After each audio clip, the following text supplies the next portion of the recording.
Ang huling liwanag ng Elarion. Ang buwan ay nakabitin ng mababa sa ibabaw ng wasak na lungsod ng Elarion, isang dating dakilang kaharian ng mga elf, ngayon ay nilamon ng kadiliman at kamatayan. Humahalik sa hangin ang bulong ng mga kaluluwang di matahimik, dumadaing mula sa anino ng gumuhong mga tor. Sa gitna ng sirat nilimot na lugar na ito, naghihintay ang isang bangungot, Vaelit ang ipinanganak sa kadiliman, isang makapangyarihang mangkukulam na naging isang immortal na bangkay, patuloy na naghahanap ng mas malaking kapangyarihan. Isa lamang ang tumindig laban sa kanya, Silwen Shadowbloom, isang mandirigmang elf, nakatali sa isang panatang kailanman ay hindi masisira. Habang lumalakad siya papasok sa wasak na templo, ramdam niya ang pulso ng madilim na mahika sa ilalim ng kanyang mga paa. Amoy bulok ang hangin, at bawat hakbang niya ay tila hinihigop ng lupa mismo. Hindi siya maaaring umatras, nagsimula ng buhayin ni Vaelit ang kanyang hukbo ng mga patay. Dahan-dahang bumukas ang naglalakihang pinto. Sa loob, nakatayo ang mga kalansay ng mga sinaunang mandirigma. Unti-unting dumilat ang kanilang mga hungkag na mata habang lumaganap ang nakapangingilabot na tinig ni Vaelit. Isang hangal na elf na naman ang dumating upang mamatay. Ang iyong kaluluwa ay magiging akin, Silwen. Biglang gumalaw ang mga patay, sumugod na parang walang nararamdamang takot o sakit. Mabilis na pumalag si Silwen, umiikot sa ere, at sa bawat paggalaw ng kanyang mga espada, nahati ang mga katawan ng mga bangkay.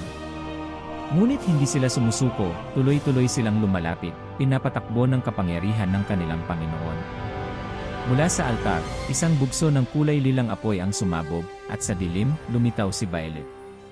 Ang kanyang nabubulok na kasuotan ay tila hindi na kumakapit sa kanyang buto, at ang kanyang mukha, na dating marangal, ay isang bangkay na walang buhay.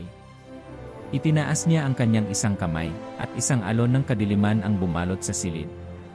Mabilis na umiwas si Silwen, halos masunog ng mga anino. Alam niyang hindi niya ito matatalo ng malayuan, kailangan niyang makalapit.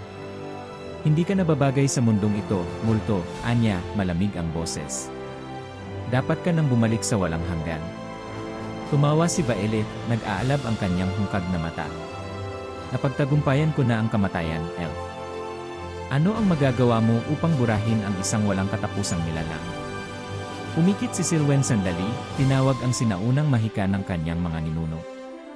Ang kanyang mga espada ay nagliwanag ng pilak, naglalaman ng huling biyaya ng mga Diyos ng Elarion. Ang kapangyarihan ng mga nilikhamong multo.